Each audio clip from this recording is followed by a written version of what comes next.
QPR, QPR, 6 Park Rangers are on the up and up. QPR, QPR, now we're heading for European Cup. Hello and welcome back to part 2 of QPR Podcast Live.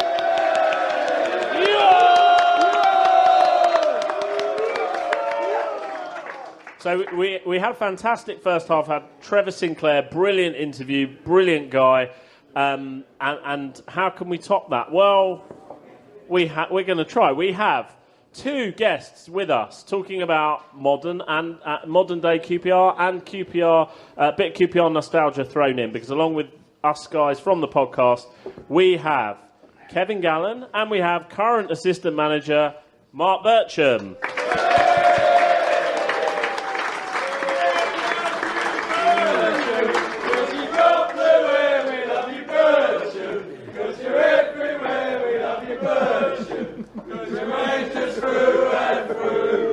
It might not be that bad tonight, then. Has anyone noticed, by the way, that Chelsea, the bastards, have nicked Kevin's song? Yeah, I noticed that. Let's do it. He's such a lovely chap. He scores with his left foot, he scores with his right. And when we played at Chelsea, he scores the fucking night. Oh! Very good. Out of interest, put your hands up if you prefer the Marc Bircham song or the Gallen song. So go. Don't bother. He scores against Chelsea. It's much better. So I'm actually going to start with Kevin. Yes. Because we've just listened to Trevor Sinclair and we're about to listen to you and Marc. You played with both. Yes. And we had a good question on Twitter today from Nigel Whittle. Kev, you shared a dressing room with both Birch and Trev when they had distinctive hairstyles. Which one spent more time in front of the mirror? Oh. Do you know what? I never took any notice, to be honest. You're too busy in the bog. Yeah. I mean, Trevor's was... I do remember, someone put on Twitter that I do remember Rufus Brevett copying Trevor's. Is that right, Trev? No, he's gone. He's had enough. No, but I don't... Does it matter? I don't... I don't know. I mean, Birchie, who did I prefer? None of them, really. I think Trev should bring back his dreadlocks. Well, but he used to be always like, I know he can't. But he used to keep. I remember him just in the changing room, kept twirling them and stuff like that, keeping them in. And then he'd become follically challenged, and he had to get rid. So we've all been there. You've both got fine heads of hair, so you've done better than me. Yeah, I'm hanging on, just hanging on. Thank God. I don't think I look good bald. Whose idea was it to Marc to do the blue and white hair? It was long story. I always said with my brother, look, if I ever play for QPR, if it was me or him, this is when we were about 6, we'd dye our hair blue and white. And then it all come about pre-season, funny enough. We went to an army camp in Aylesbury, and I'd been signed for about a week, and we'd not had a night out to celebrate, me and Kev. And we thought it'd be a really good idea to go have a drink. Yeah, I remember that night. It was in army camp, so the night was great. It was the morning after. That was the problem. God. It was we snuck out into Aylesbury, and it was me, Kev. The classic night in Aylesbury, lads. It was on a Tuesday. It was well worth it. It was me, Kev, Cole Connolly. Was it Tomo as well? I think Andy Thompson. Andy Thompson, and we went out and we got back in, and I remember we got in about 4. No, we got in about 5, and then they decided to. I was being professional then. And then they decided to wake us up at 5:30 to go on this 6-mile run. Yeah. And we had a 6-mile run, then we went to the pool, then we had a gym session. It was the longest day ever, of my life. with a hangover. Oh my God. I remember it. Oh, it's awful. We were just... It makes me sick now. We'd done about four physical sessions by the time of 10 o'clock, and we hadn't even had breakfast. But we was doing to be fair, we was doing a weight circuit, and the lads were saying to us, "God, you stink of booze." But the worst thing about us, Kenny Jackett and Ollie was doing the weight circuit with us, so we was trying to get downwind of them because they didn't. So we kept saying, "Yeah, you do this one." We kept trying to get behind them with the wind. So, but on that night out, me and Kev was arguing who was the biggest QPR fan. And I kept saying like, I was the biggest one. I used to go away from home, and he used to say, "Well, that's because you didn't go to school." And I used to get the midweek ones, and he wasn't allowed to go. So I sort of said, "Well, I've been to more because I played. I was playing."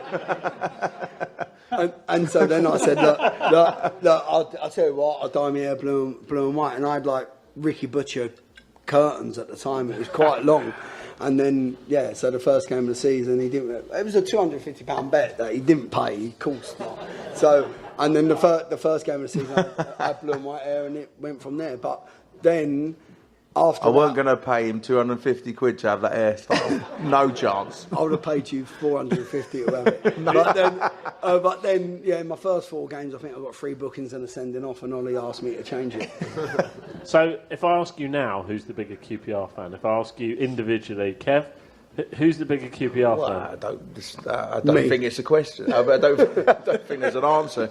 You're a QPR fan and you're not. There's no such thing as who's a bigger, who's this, who's that. You QPR, you QPR. Bet on it.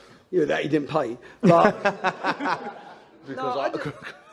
because based on it was me. It's funny. But it's funny. You get supporters and you get fanatics, and we were fanatics. Both of us. Like, I think. You get Norwich, you lose 4-0. Because I weren't playing.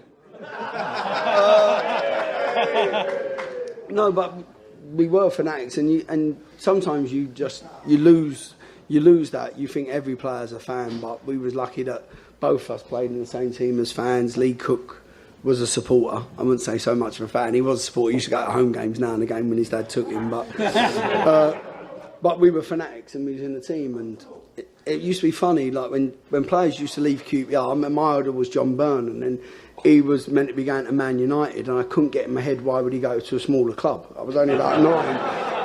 And like, even when like Andy Sinton left and went to Sheffield Wednesday, you're thinking, what is he doing? Why would he want to go to a smaller club? It's not too Gary Hillsborough, and they're getting 35,000 every week. That you know that they're quite big. But with us, it was both our dreams to play for QPR, and we managed to do it. I mean, and not only that, we managed to do it in quite a successful team. So that was the best thing. Mark, let's talk about this season. Please don't. Yeah. To be fair, I've heard your last podcast. It was a bit harsh on a few things. But then the media team went, "Birch, are you sure you want to do this podcast? Because you have got honesty Tourette's." And I went, yeah, no problem. So to be fair to Mark, he had the opportunity to not come tonight, and he said, absolutely, I'm going to come, committed to it, agreed to it, and, even though we're coming off a bad run, it's something that I want to do. So fair play to you, and we appreciate that. Give us your... Exactly. Give us... Cheers, Dad. What do you want to say about the season? What's your... As the assistant manager, There's going to be a million questions, so you know what I'm saying. What's your thought? I promise I'll answer any questions that come out, as long as it ain't about my personal life. But it's magnificent. Okay, so there's a lot of fans not happy with the 2 separate runs, 7 losses out of 8, and what do you say to them? Well, definitely, but just please don't be like narrow-minded and short-term memory, because only a month ago we beat Rotherham 5-1. It was all rainbows and sugar drops, and we're going to win the league. Like, don't be too high, don't be too low. Like, with the first run of 6 games, we come in, and I know it's a cliche when you come in halfway through a season, you're working with other people's players. The players weren't up to our physical expectations the way we want to play, the high tempo pressing and the sprinting. So we knew probably with results it would take a dip in results to start with, because you're working them hard. And look, I've listened to the fans before, and it's right about having changes in games, but what we couldn't say was that the squad was patched up in the last 2 months of the season. You look at what we had this weekend. We I can say it now, Silla needs a back injection, Yenny needs an ankle injection, Connor Washington needs a groin injection, Grant Hall is a glass man. He was patched up for the last 2 months of the season because he wanted to play. He's got a bad knee and ankle.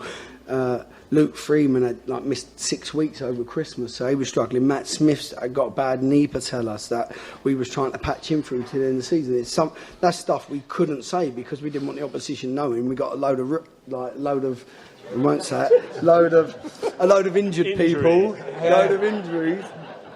Yeah. So that was hard. So we had that, and of course, maybe we done it too early. I'd say we done it too early, as in playing people looking forward to next year, and it'll only be at the start of next year whether it was a good idea or not, because we've got to find out about individuals, we've got to find out about formations, so we can start pre-season. And first time really in 6, probably 7 years where we're going to finish the season and start the season with the same squad, give or take 1 or 2 probably coming in.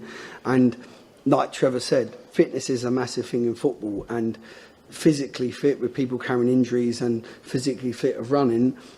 It's the only time in my life that I'm happy I'm retired is in Ian Holloway pre-season, because it's mentally and physically draining, and that's what you need in this modern day football. So with anyone, with a manager, you can only judge a manager when he's got his players in and he's had a pre-season, because you've got 6 weeks to work on formations, tactics, fitness, without worrying about results. It's the Championship. Like, we've come in November, there's 2 games a week, so you haven't got much time to work on your philosophy, the tactics, because you've got a game coming up.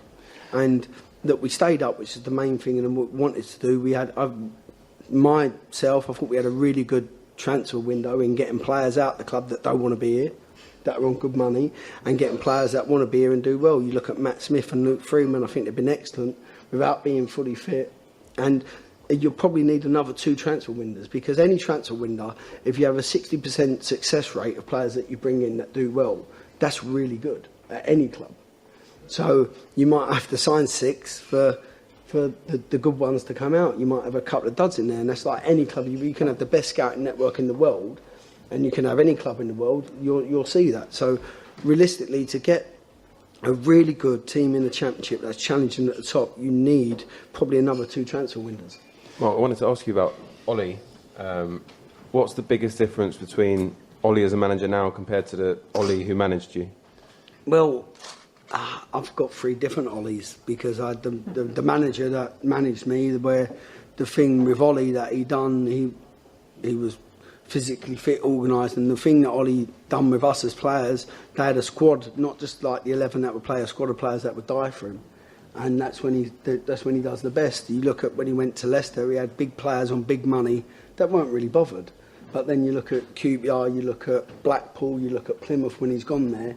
You need hungry players that want to win, and they know he's one of the honest men in football, and they die for him. And then I joined him at Millwall, and it was probably too early for Ollie. I think with all the stuff at Blackpool and Palace drained him, and he needed a rest to step away from it, because I remember being there and I knew straight away he's a little bit drained here, and he's had the 18 months out of football. And you can, whatever you think about Ian Holloway, he's the most enthusiastic man in the world, and he's the most honest man in the world.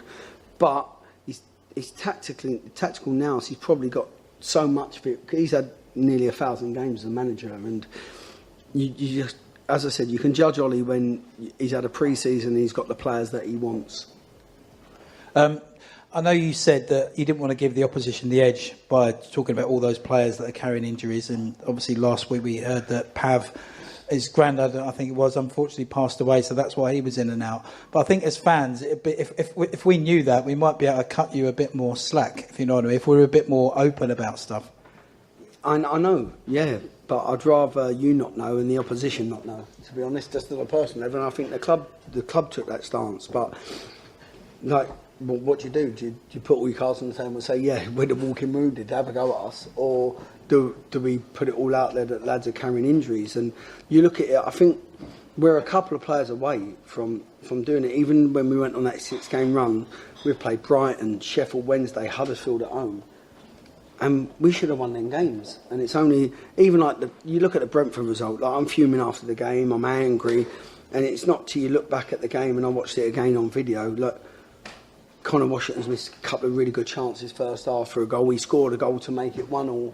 That makes it a different game. We get back in it 2-1, they score straight away afterwards. Like little things like that in games, the result's not good enough, but there's little things in games that can change it. And letting the first goal in the Championship, letting the first goal win is a major, major thing. And the back four, we've worked on, probably a place that we need strengthening, and we know that, but you can't do it during that season. You can only do it in the transfer window, and Matt Smith and Luke Freeman were the main targets, and that's what we had to get, and we've had to work with the players that we got there. But as we said, judge Ollie after a pre-season and when he gets his players in.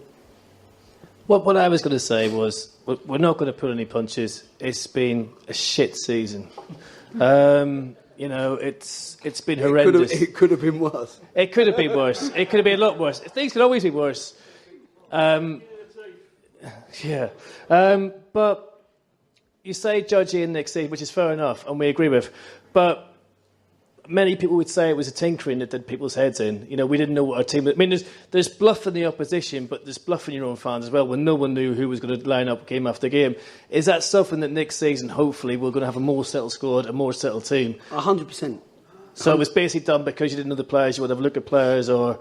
Yeah, players, and probably Ollie's confidence in the formation that he wanted to play. And we had so many players, we have to...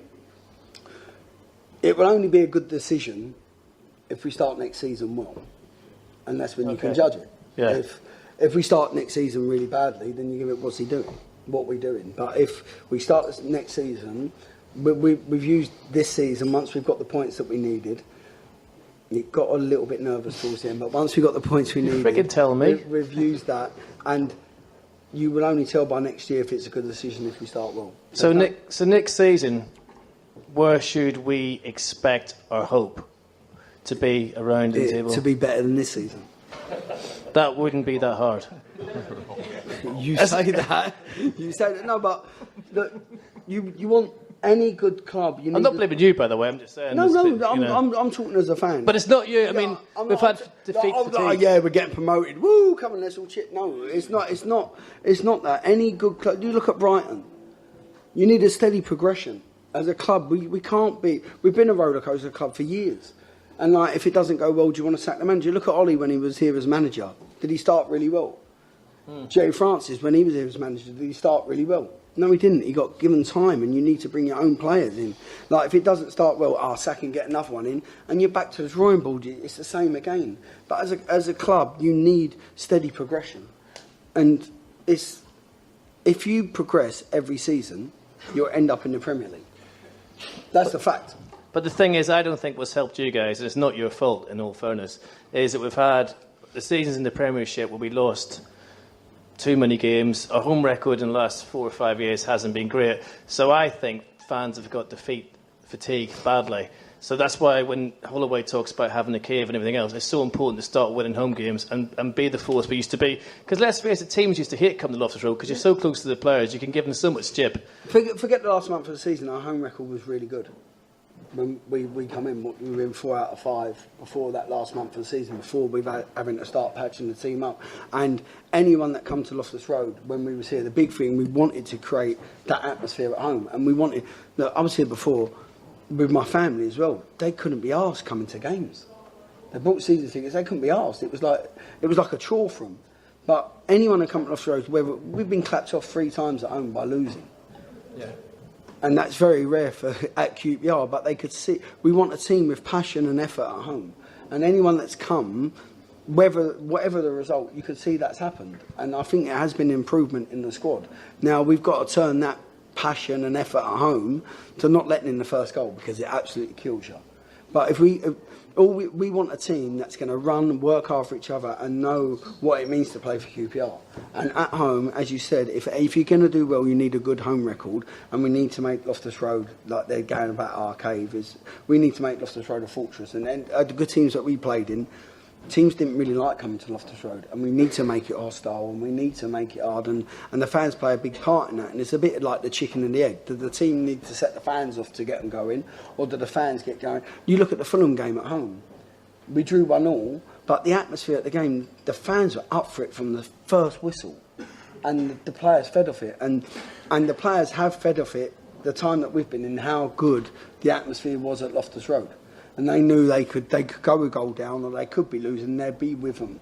And that probably weren't before. So the fans, it's a cliche, have a big part to play, and they have done. And we can thank them for, like, we've not won games, but you was at Villa Park. We've gone to Aston Villa and spent 85 million in the transfer market and played them off the park, and the fans were there and they clapped us off.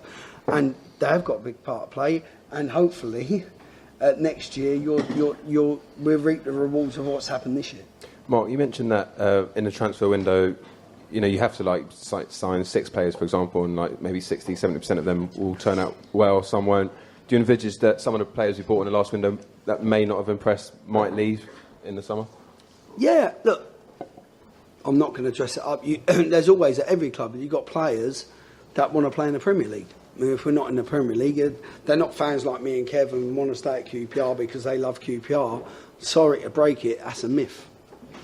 Players don't love your club because it's not their club. It's a job. And if they can get more money somewhere else and play at a higher level, they're going to want to go there and their heads are going to get turned. Not saying that's our players, but that's like at any football club. You need, but talking about winning games at home, and at any football club, you need a certain personality to play in front of your home fans. That's where the pressure is. Away from home, there's only 1,000, 1,500 there. But at home, there's 12,000, 13,000. There's pressure there. And you have to have a sort of mentality to win games at home. And that's at any club. That's where your bread and butter is, at home, because that's where your fans are. And there's more pressure playing at home than away from home. But when we come in... By a mile. Yeah, when we come in, the players thought our fans were harsh on them. And it was hard to play in front of them. When was this? Like when we come in November, right. The feedback from the players is that at home it's a really hard place to play because the fans are really critical and they're not behind you and they're waiting to be entertained.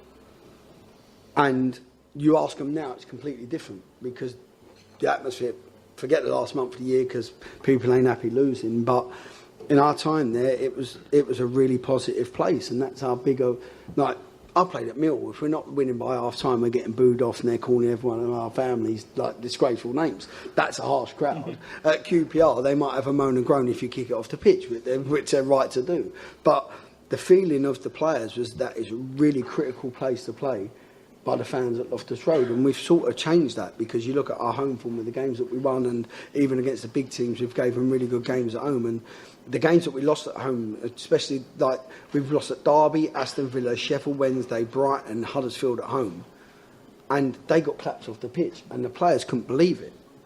But they gave it their full effort, and they should have got more out of the game, and the fans knew. We've got to turn them performances into results next year. We're not silly, the players are not silly, we know that, but the fans have got a massive part to play of the attitude at Loftus Road. I was going to bring Kevin in here because you've kind of got, I don't know, a foot in both camps, if that's the right analogy. There's your good mate who's assistant manager at the club at the moment, but you're also a fan and ex-player as well. What's your view on where we are at the moment? At the end No of the pressure, season? Kev. No criticism for you. I've been to a lot of home games this season. I've been to a few aways, but I ain't going to hide. The facts are there. We've been poor. There's no doubt about it. I think I was here last year, and I said a lot of the signings have been poor. There was a lad here, I had a bit of an argument with him, and he said, no, the signings are great. I said, no, they're not. They haven't been great, and they haven't been great for the last 4 or 5 years. At the end of the day, you sign poor players, you get poor results. We can dress it up as we want, everything. The results are there to speak for. We've stayed up by 2 points. The season hasn't been good enough. I think everyone can agree with that. I'm not lying. That's it. I can feel the frustration. I can see the frustration in everyone's faces. This hasn't been good enough. I've been in teams when it hasn't been good enough. You take it on the chin. I've been in teams when it's been good enough, and it's happy days. But this season hasn't been good enough. I mean, am I lying? No, he's 100% right. I'm not lying. You can all... That's it. It's sad to say it, but it hasn't been good enough. So, Mark, what can we expect next year? You say the FA Cup win, they won't believe you. No, you can expect a team to give 100%, play with passion, and try and win every game, and hopefully be in every game. And that's you can't affect results a lot of the time, because I don't even get started on the refs, but you can't be, all you can do is get a team that wants to work hard, give 100% pride and passion. Forget that last game against Norwich, because it was a disgrace, and I think a lot of the players got a lot of answers for. They thought they'd done the job by staying in the league, but it's a QPR game. There's 2,000 fans paid to go to Norwich. You can't be putting out of headers and tackles. It's just not on. And we told them after the game, an absolute disgrace. Mark, one of my favourite moments when you were at the club as a player was your goal at Brentford right at the end. Shut them up. What do you remember from that? Was it a good night after that? Yeah, do you know what I remember about it? I remember the ball going out and the QPR fan throwing it back in, giving it Tranmere's winning, which means we'd have been out the playoffs. And then we took the corner. I think Gino missed it, the corner. It come towards the end of the box, someone got a flick of it, and I hit it, and it went in the top corner. And just remember the fans going mad. And luckily, like Cat, Gary Doyle, I used to wear a vest underneath, the old Guinness top with John Byrne's 10 on it. The first time I scored against Brentford, he printed my name on it. So I took the turn, I thought it was John Byrne, I'm running around pointing to it, and it just said Bircham on it. What a bellend. But yeah, I just remember that. But Wally Downs, who's a big QPR fan, was Brentford manager at the time, and of course, with my family, Wally Downs' brother come with the family, and he's on the pitch cheering for QPR scoring. And then, I just remember it was but back then I didn't realise the rivalry between Brentford and QPR. It didn't exist. They don't like us. Yeah, but it didn't exist. Like one of my relatives is Phil Older, who's been assistant manager at Brentford, and with us when QPR did national games, we'd go watch Brentford. It weren't like that. But the first time I knew about it was playing at Mill. We played on a Friday night against Brentford. I think it was 99, and they was all at the Den, and they were standing up singing "Stand Up If You Hate Rangers," and all the players are giving it. Oh, Birch, what's going on there? I ain't got a clue. I didn't. Like, they're not our rivals. Chelsea's our rivals, but it's sort of like where we are. The level. It always used to be Fulham and Brentford didn't like each other. We hated Chelsea, and they were like massive time and didn't care about anyone. So that was it. The rivalries just come in recent years. I think it's not saying it from that game and last minute goals and how it's gone about it as the way that we've dropped down, the way that it picked up. That's the rivalry. But yeah, we've got no problem then really. Other than that, the other weekend, I really hated them. But other than that, you're not the only one. Got to take you back to Hillsborough a few years ago. I mean, it was a seesaw game. You had the PA person putting up the Bristol City score, which wasn't very helpful to anybody. On the scoreboard, yeah. And but we came through. We won 3-1. I just wanted to know. I mean, I don't remember much of that night after getting back at the Bush, the old Bush Ranger, I think I was. What did you fellas do? Well, I just remember. We went back, but I remember that. I think I've said it before, but they were out of order what they did, putting the score up because it put the pressure on. I remember going into that game thinking, we cannot lose this, we have to win this game. And going to Sheffield Wednesday, it's a tough, whatever, they're at home, big crowd, big team, and you're like thinking, we've got to win. I don't think, I think in the playoffs. If we didn't win that game, I don't think we would have done the playoffs. I really don't. I think we'd been there the year before and it sort of scarred us. So, yeah. To see them putting the score up, I thought that's bang out of order. They put extra pressure on, and then as the game progressed and we won, it was just brilliant. And then, we just we were on drunk for a week the bus on the way home was like. I said to Ollie, Ollie at the time, can we do this on the way home from every away game? This is brilliant. But it was a party bus. I think poor Clark Carlisle, I'm sure he was having a few cheeky vodkas on the sly. But I think the happiest. I remember him smoking, but then I don't know. We were all looking at him, and he was. We were all absolutely caned, going mental, and he's just looking there doing this. You wankers. A lot of us, he was desperate to get involved. A lot of us didn't get. I think we were just doing this in front of him. Clark, have some of that. To be fair, a lot of us didn't get changed. We were still in our kit. Yeah, I remember Gareth Ainsworth turned up at the bar in London. Yeah, and he had still his number 11 Ainsworth top off. Because it's my birthday. And headbutted a chandelier and smashed it. And the owner was like, they weren't too pleased. It was my birthday. It was good. It was good. It was good times. I had a nightclub in London, so we was right. Coach went We're either going to celebrate. I'm going to kill myself drinking through depression. We were just all out in our tracksuits. But I'll never forget the girl's face in the Players Bar on Sheffield Wednesday. She went, "What do you want? We'll take everything." Yeah. And she was like looking at us. No. What do you want? No, we'll take. I remember everything. chatting. I remember David Urshey's over Sheffield Wednesday. He was in there with us, and we were just. I think me, you, 4P. Ainsworth still in his kit and he didn't have a shower. He was just banging them back. It was like, you know, when you got to recover from a match, there was no recovery. We'll recover. We got to August to recover. Not a problem. No, it was good. It was good. It's one of the best couple of weeks of my life, really. We can say the story now because we went to Dublin and we went up. That was brilliant, wasn't it? Remember in the meeting. So we were having a meeting. Holloway brought us in on the Tuesday or Wednesday, and he didn't realise, but they were organising the town hall at the weekend, and someone went, Ollie. We booked Dublin from Thursday to Sunday, and he went, what? He went, right, when you get back from Dublin, I want you in on Tuesday and you're running and I want fitness tests. And I think 4P gives it. And we just got promoted or relegated. And then he went, everyone out. 5 minutes later, we all came back in. Don't worry, go to Dublin. See, that's the QPR we know and love, because it's really weird because we went into the Premier League without any celebrations. And there was nothing, no bus, no glory, no town hall, no nothing. Yeah, but we turned up on that bus and I'm thinking, no one's going to turn up here. We was a little bit embarrassed when we left the ground. Look at it. There's nothing. The next thing, the whole place was packed and it was sort of overwhelming. Bloody hell.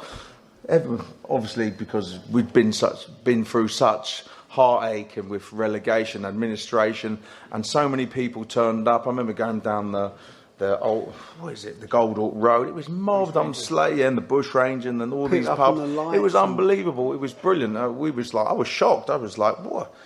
People have turned out. We've only, you know what I mean? And we got the great song by Gareth Fraser as well, didn't it? Yeah, that was quite funny. Yaz, remember? Yaz, he's meant to be rock and roll. He went, go on. He went, the only way is up, wasn't it? we were like standing behind him. What's that? That's rubbish. Get off. You're embarrassing yourself. No, it was a good. Like I said, it was a good couple of weeks. but like we say, you look at that team. It wasn't just grown overnight. We had to go through the heartache. We had to go through the heartache of Cardiff to get together, and then we had not a bad team. But I remember Nick Blackburn, the chairman. We was all depressed in Cardiff in Celtic Manor, and it was like the end of the world. And he went, well, the good news is that if we'd have gone up, we'd have probably gone administration again for the amount of money we owe clubs for players. Yeah, and that was the truth. Yeah, he was a cheerful soul, wasn't he? Yeah. Yeah, but so we all started dancing about. Exactly, yeah, but no, he said we owed money to Barnsley for Kev, we owed money for Birmingham for Furlong and Tommy Williams, we owed money to Watford. Rowley. No, Watford for Chris Day Tommy Williams Palmer. back. It was. So we owed loads of money. Thank God for Tommy Williams. Yeah. Come on. All right, we've done the promotion thing. Let's talk about the Cardiff thing. Right, the fire alarm. And after this, we'll go to questions. Yeah, but the fire alarm. So we're lying in bed, and the fire alarm's going off, and I'm looking at it and going, what is that? I'm just not, when the fire alarm goes, just not one bit interested. Look, the fire alarm made no difference. I didn't even wake up. This is an excuse. The fire alarm, it was out of order. They shouldn't have done it, but the fire alarm made no difference because we looked at each other and give it, what? I just turned around and put the pillow over. You stay in bed? Yeah, we didn't even move. I didn't even move. I honestly can't remember. There could have been a fire in our room. I was knackered. I could have been dead by now. Got a game to prepare. No, I'll tell you what woke me up. It was about it was at 8 o'clock, 7:45 in the morning. My phone's going, kept ringing. I thought, oh, who's this? And then it was my dad. He gave me, oh yeah, there's a problem. The coaches are like. I was like, what? So I hired a coach. It was like Del Boy. It was like the coach busters. My coach picked yours up. Yeah, it caught fire on the M4. So they was all the family and friends. I'd like the seated coach, and it was stopped by the M4, and they was like thumbing rides in 2s and 3s, and then of course the Gallen executive coach pulled up. I had like a pikey coach. I got him a coach up to Oldham. Travellers. Yeah, but I know. The caravan turned up. No, I got my coach to Oldham, and I got my cheap one. It didn't have a toilet on, so they were moaning. So I upgraded to this one. This one didn't have an engine. And it blew up on the M4. And then the Gallons come to the rescue. They picked like a few of them up, and then they thumbed lifts to the Millennium Stadium. We had Sky on ours. Yeah, Sky, the lot. So, okay. So we've talked about promotion, we've talked about the playoff final, but you were also there, we went into administration. I mean, that must have been, as a fan. No, we weren't. No, I was there as a fan. I was there, but we weren't there, but we were in administration. Well, we were in administration for about 3 years. No, it was what was going on? You joined the season before. I come the year we'd just come out. That was the They kept saying that we were skint, but we kept getting paid, so it weren't too bad. Yeah, I got to thank the Winton brothers. They paid half mine, but then not the club and didn't pay them, I don't think. But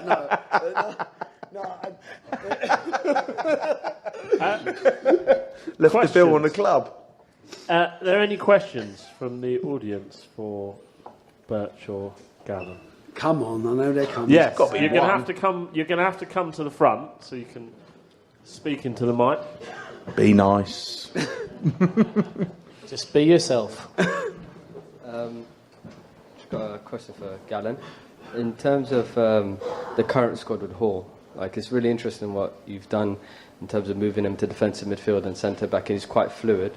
But there's no other players in the squad that can actually do that. So are you looking over the transfer window to improve in that and actually be a bit more dynamic? Because we had Boris sick, but obviously he might have got homesick or whatnot, and he left. But in terms of enforcers and defensive midfielders in the club, are really light. So is that something we're looking for in the future? Because that's quite a specialist position. I've never really seen that sort of defensive midfielder and centre back type thing. So I was just curious if we're looking, any more. Yeah, it was a tactic we looked at with a 5 at the back, but when we attack, he steps into midfield, and like you said, we've not got many dominant defensive midfielders. So that's whether we look at a centre back to bring in or a centre midfielder. I think Jordan Cousins is a really good. Jordan Cousins, he's just playing musical chairs in front of him, distracted. I think Jordan Cousins could be a dominant midfielder if we can keep him fit, but he's had horrendous injury problems. And again, you look at our midfielders, which we finished the season with. You've got Ryan Manning, who's a young lad, Massimo, who's probably not a dominant defensive midfielder, and Luke Freeman. So that's an attacking midfielder. So it's an area we need to address, whether it's centre back or centre midfield. And luckily, Hawley, who was a big part of why we was doing well, broke down because he was playing on so many injuries, but he can play either role if it's centre midfield or centre back. Question for Gallen.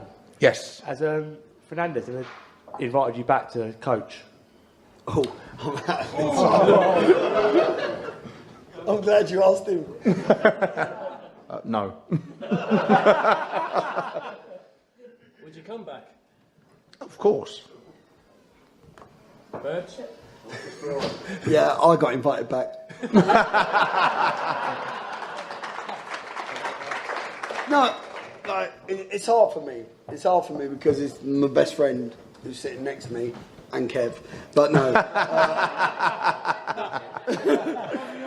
No, it is. Look, it's hard. I think a club can only benefit. Like Trev said earlier, you got the Newbury coming, these analytics that like stats and everything, but you can't replace players that play for your club. Players that play for your club, that know the club, that know that you talk about DNA of the club. Fans that play for the clubs is a massive thing, and the club can only be better with ex-players inside the club. And that's all I can say. I don't know what's happened before, but that's not even talking about him as a mate. I'm not even talking about Kev. I'm just talking about the club in general. And I think it has helped. Not just saying it has helped massive. Getting a bit of QPR back with the badge coming back. We got rid of Flavio's there around the crest of it. London on the. We know where QPR is. It was for whatever. Like London's gone in the badge. To get that back, to get the Forever Ours back, and it did really feel like. As I said, like short-term memory. Forget the last month of the season. That is like. That's not what we're doing. That's not QPR. But just remember the feeling that we've had with. Like getting our Rangers back, and it really did feel like it. The more Rangers we can get back, the better. You know what I'm thinking. I'm thinking.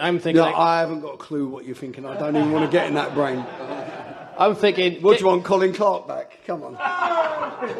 More like Ed Stewart, but what I'm thinking is Gino Padula and the Space Alien, Kevin, Gareth Ainsworth, and Steve Palmer to make sure you don't sleep in and throw up in the bogs. I think.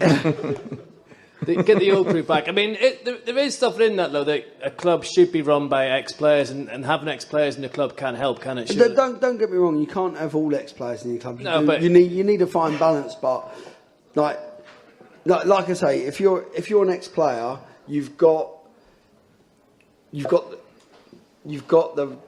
players to lose. If you're not a player, you have to gain their respect. And I think anyone who's played for our club and loved our club should be in our club, and that's like any fan. Like, to be fair, we're just two lucky fans that managed to be alright at football, and because you were quite good. We just got lucky. We're not bad natural ability of being footballers, but the main thing about it, we're QPR fans. If we weren't here, we'd be there in the audience, and we'd be at away games, and we'd be travelling. We just probably to the most luckiest fans that have been out there that we managed to play for the club, and we care for it. I'm in a position where I can do something about it. Probably get sacked if they carry on the way they're doing, but I can do something about it. And as I said, like the more we can get QPR people embedded in our club, the better. Good answer.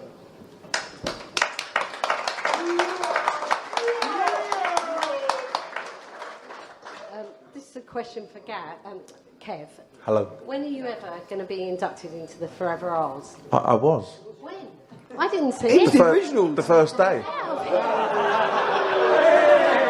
No. Hello. You were Did you notice me?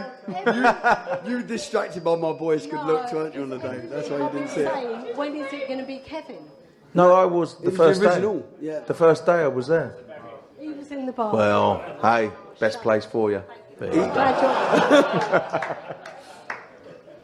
Quick one, Birch, while he's passing the mic back. Are you hoping that Millwall get promoted in the playoffs? Yeah, I do. Could be interesting with you and Ollie in charge. Of course I do, but I've got a boy, Frankie. He's got two godfathers. One of them's Kev and one of them's Neil Harris. Right. So, like, they're my two best mates, and like, see what Kev is and we are to QPR. That's what Neil Harris is to Millwall. So, I actually want Millwall to get promoted. One of them are more like. What, do you want to go to Millwall or Good Derby or Bradford? Bradford, bloody hell, Bradford. Yeah, no. I've got a place in my heart with Millwall. Like, I grew up there in the youth team, and as I said, one of my best mates managers. So yeah, of course I do. To be fair, like my brother was 6 years as assistant manager there, so I want Millwall to get promoted as well. I've been down. Obviously, when he was assistant with Kenny Jackett, Didn't come down when I was assistant. Weren't invited. Actually, I did. Remember Leeds? You won. Yeah. But I want them to get promoted. Why? It's always a good atmosphere. I don't want to go to Bradford. Millwall's tasty game, isn't it? Very tasty. Could say that. Question. Good fun. Good fun. I do. It's local. But are you going to use the off season to improve your golf handicap? Because you were. This was the Forever Ours Golf Day. Yeah. No. What do we need to know about that? No, it was horrendous. But it's lucky because I put in my real handicap. I didn't cheat this time. No. But the Forever Ours Golf Day was like whoever went there was excellent, and I think I need Andy Sinter's been excellent at the club as that ambassador. Like normally you get ex-players that come in. We say we want more Rangers into the club, but you need to bring something to the club. And I think with Andy, it was like with Tony and the owners, they got this ambassador. And Andy's come in there and he's thrown his whole self into it, and he needs a lot of respect for what he's done. I think he's done a great job at it. Question for both of you. Trev was here earlier talking about the importance of fitness in pre-season. What do you do with a talent, someone like Adel Taarabt, who's clearly... Does that method work with him? Someone who's a player of that nature? I think he's just got... Adel Taarabt's got as more talent and as much talent as anyone in the world, but he's got no application, obviously. He doesn't want to get fit and he's got no desire. But, I mean, it's plain and obvious to see. If he was fit, he'd be playing for a top team in the Premiership. There's no doubt about it. He's got the ability. When someone says to me, Kevin, who's your best manager? Who's this? Who's this? I was like, no, not who's my best manager. Who's the best physio? Who's the best fitness coach? Because when I was fit and I could run all day, not a problem. I could play for anyone. Yeah. Do you understand what I'm saying? It's not... Fitness in football is the biggest thing. If you're not fit, it's game over. So that applies regardless of your... Ability can get you so far and it can do a certain amount for a certain amount of minutes, but if you're physically fit and you can do running and the fitness for a whole 90 minutes, you'll play so much better. Who's the least fit player you've ever... Trevor Sinclair. He's No. It's good. I will say one thing about Trevor Sinclair, and he said he weren't fit, but one thing about him, and I was quite unfortunate to play in sort of that era as well, where I was in awe. He said he was in awe, but I was even more in awe because I was a supporter. So I've been watching these players, and I came in from school, and I went to school in West London, and I came in 16-year-old boy, and now I'm in the same building as Alan MacDonald, legend, funniest man I've ever met. Ray Wilkins, 84, catching Les Ferdinand, brilliant. David, do you know what I mean? Even him, Trevor Sinclair, when I came, he was in England under 21. Me and him shared a room for England under 21s. We had a great... Latvia. Yeah, we had a great laugh. I'll tell you about Latvia. You weren't listening. I'll tell you about. I didn't listen. I'll tell you what. But there was a lot of lies about. There was a lot of lies about. He told a lot of lies about Latvia. I'll tell you what. There's a little bit of truth in it. He stitched me up. Don't worry about that. But then he helped me out, so I'll let him off. So I came in and fit. Do you know what I mean? That I crossed over. I crossed over on that really good team. Then I was in a really poor team, and then we went on a really good team. So I was very lucky in my life and my career that I had the ups and downs of QPR. But that team when I first started was the players, as he was talking about, the camaraderie was brilliant. It was absolutely. I was just a youngster coming in, and those lads brought me through. Ray Wilkins, you could say what you want about him as a manager, but he was, as a player, he was immense. What a player, what a man, what an attitude. And he talked about the Terror Tuesdays on the Tuesday where we ran and ran and ran. That was Jerry telling Ray Wilkins, Alan MacDonald, Les Ferdinand, I'm going to run you. You're not going to see a ball. I'm in charge. I'm in charge of this club. And he made them run. And I remember we used to walk in every Tuesday morning just like half devastated because we knew what was coming. People were getting we were getting sick on the side. Jerry didn't care.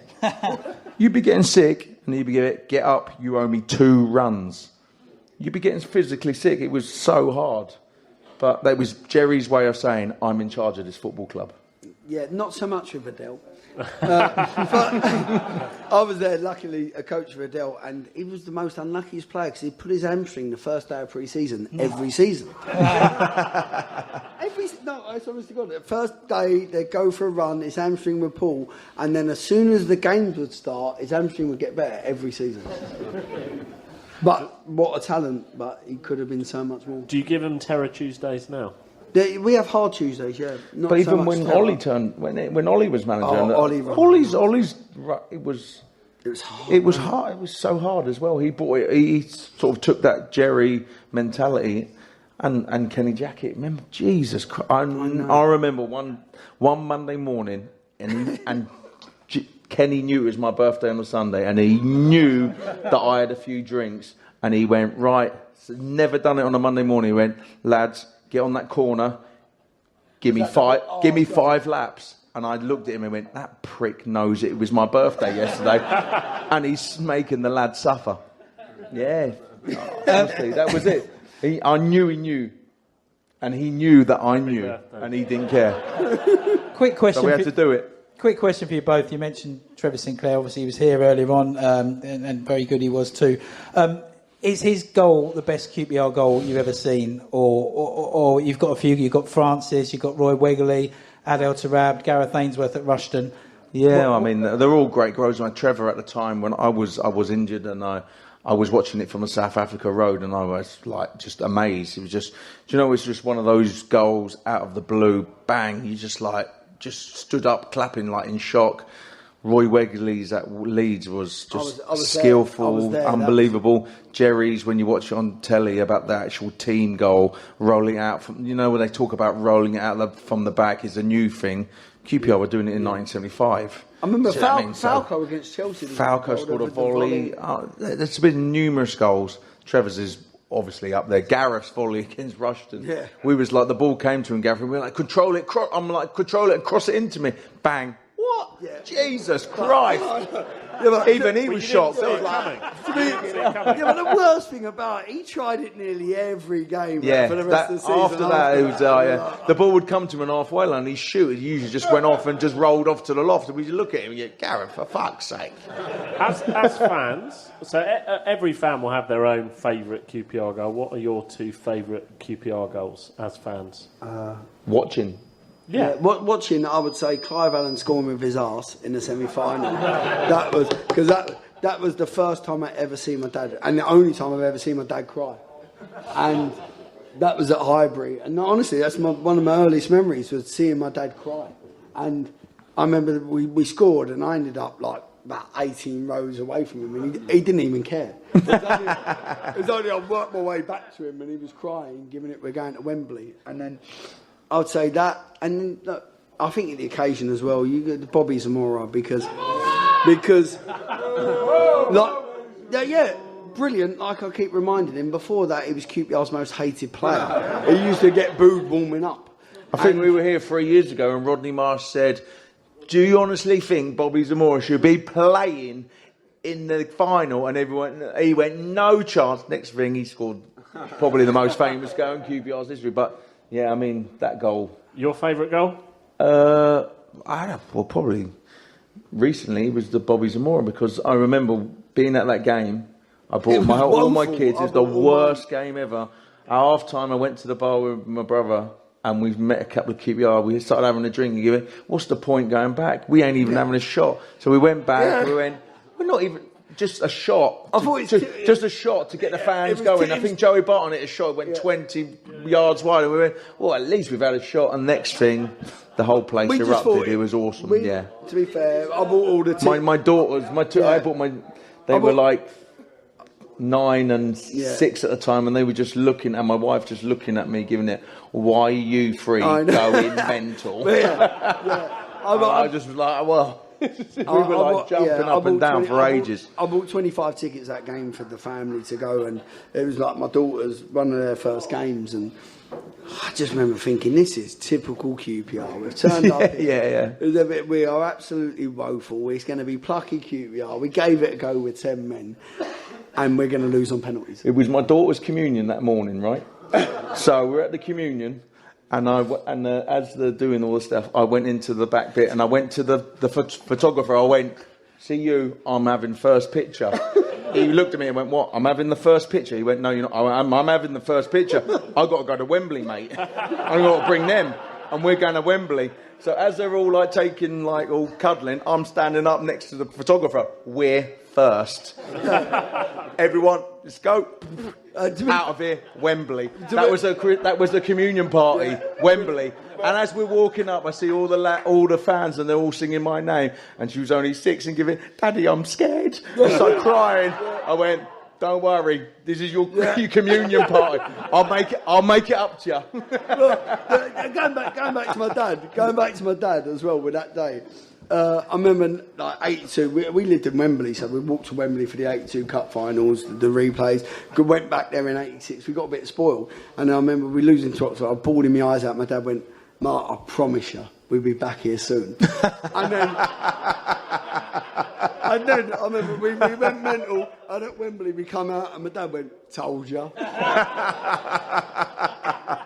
And I went, "What do you mean you told me?" He went, "Told you we'd be back." It's a new stadium. What are you talking about? Kevin, one thing I want to ask you is you managed to score against Chelsea. I did, yeah. What was going through your head at the time as a fan and as a player? Yeah, the eye was on the ball. It was a very rare header for me, and I look back on it and I just think that was actually a decent header because I weren't very good in the air.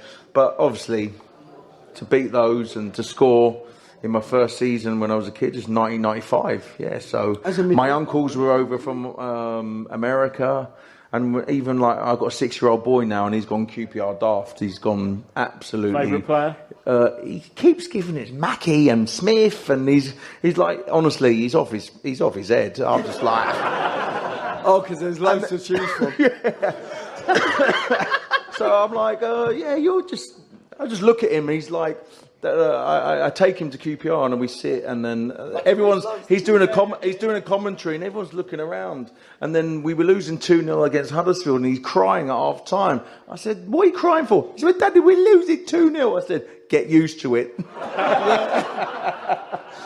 What? And everyone was just laughing. You two are in quite a unique position because you're talking about the player final with such like everyone else does as fans. How did the player final compare to Hillsborough for both of you? But Hillsborough. But the playoff. I always say the player final was the best game I've ever watched as a fan. But the Hillsborough because. The relief. I've had 3 kids in my life.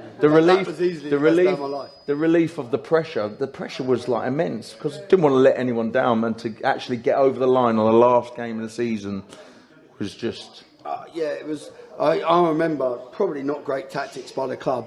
Before I remember we lost to Plymouth, and I was out of contract at the end of the season. I remember it was the day before the Swindon game, and the club comes to me and said, "Look, if we don't go up, we can't afford you. You can't stay here." Perfect. That's exactly what I need going into them 2 games. So it was at Hillsborough. And to be fair, Neil Warnock was trying to sign me for like the last couple of weeks of the season. He was at Sheffield United. And he was kept ringing me up, giving it, the club can't afford you, come sign for me. And then he even rung me like the night before the Sheffield Wednesday game, giving it, "Look, that's how much I want you. I'm coming to Sheffield Wednesday as the Sheffield United manager to watch you. And I hope you lose." And so I was like, "Oh God!" So like that was. I just remember the final whistle. I'd done a pat cash. I just went straight up to where my family were in the top tier. Just run behind me. I went up there, and it, like Kev said, it was jubilation, but it was just a relief. Thinking like, brilliant. I'm here for at least another year. I can sign, and we've done it. And I think Kev would say as well. It was the only pressure coming to QPR as a player was that to be successful. To come to QPR and not be successful when the fans not really like you, that would have crushed the dream. Like, the only dream was to play for QPR and to be liked by the fans. And look, we've gone down in history. It's not like the best history of QPR in the world, but it's part of history that like we come to the club when they come out of administration, and we got promoted for the first time, I think, in 21 years. And whatever happens, no one can take that away from us. No one can take that away from the fans. And with that year, of course, we'd have loved to have got promoted at Loftus Road. But if there was any ground in that league that you'd want to win promotion, it was at Sheffield Wednesday. And I think they said 7,000 there. There was more than that there. And I think it was the scenes where you had that whole end and the 2 sides of it there. To see the QPR fans there, it was amazing. Great stuff. So we've gone on for absolutely ages, well over an hour. We need to finish up for the end of the live podcast and the podcast this season. You two are obviously great mates. Tell us something about the other one, that we don't know? I don't know. I'm getting divorced now, Kev, so you can say whatever you want. It's no problem. Well, I'm not, so shut the fuck up.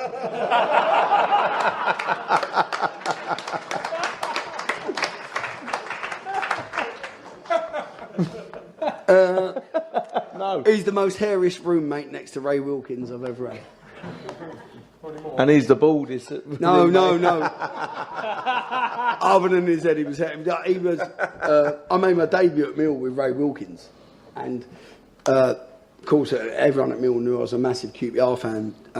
When I joined the club in the youth team, I was boot boy to John Byrne. I used to lick his boots clean. They knew he was my favourite player. They gave me his boot boy, and then when Jimmy Nicholl come in, my debut was against Preston, and Ray Wilkins was in, and I remember I wasn't nervous at all, and just before the game I was really nervous, and Ray went, "Look, Birch, don't worry." I was playing right wing back, never played full back in my life. Right wing back was always centre midfield. He said, "Look, just get your head down and run, and I'll put the ball in the end of your foot." I was like, "Oh, yeah, nice one, Ray, yeah, well done, you're about 48, nice one." And then, but I did about the first 3 runs, I just got my head down, run, and he would spin it in my path, and then the next away game was Blackpool away, but I was still nervous because it was Ray Wilkins, like one of my heroes. And we got into the room and I'm thinking, I've got so many questions about QPR. The first 20 about is why did you sign Jurgen Sommer? But I didn't go into that. And then I was like, I won't say anything. And then he just got naked. Just got naked in front of me, and you don't expect that much hair because of his head. And it just come out. I won't swear, but it was like, Ray, where's that hair all come from? It was like a bald teddy bear. It was like unbelievable. And the man who come close to that was Kev. Just come close. Yeah, close. Kev, nothing to say about that. It's just not really. Good lad. Just nonsense. Do you know what, though, seriously?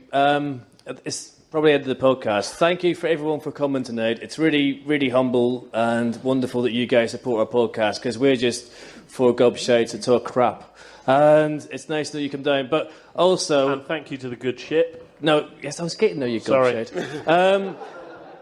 Also, after the run we've got, the results we've had, thanks, Mark, for coming down in front of it up. We do appreciate it. It's you know...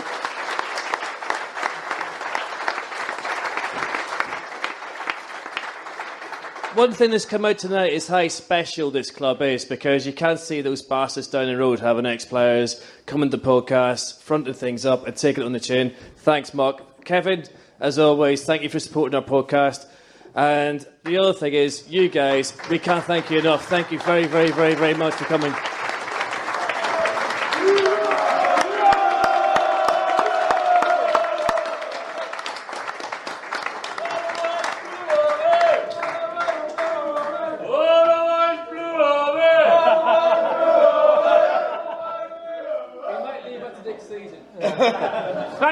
Thank you for coming. Hopefully. And you didn't thank the good ship in the end. By the way, John McCook, wherever you are, thank you. Can everyone give John a round of applause, because he's brilliant. Thank you.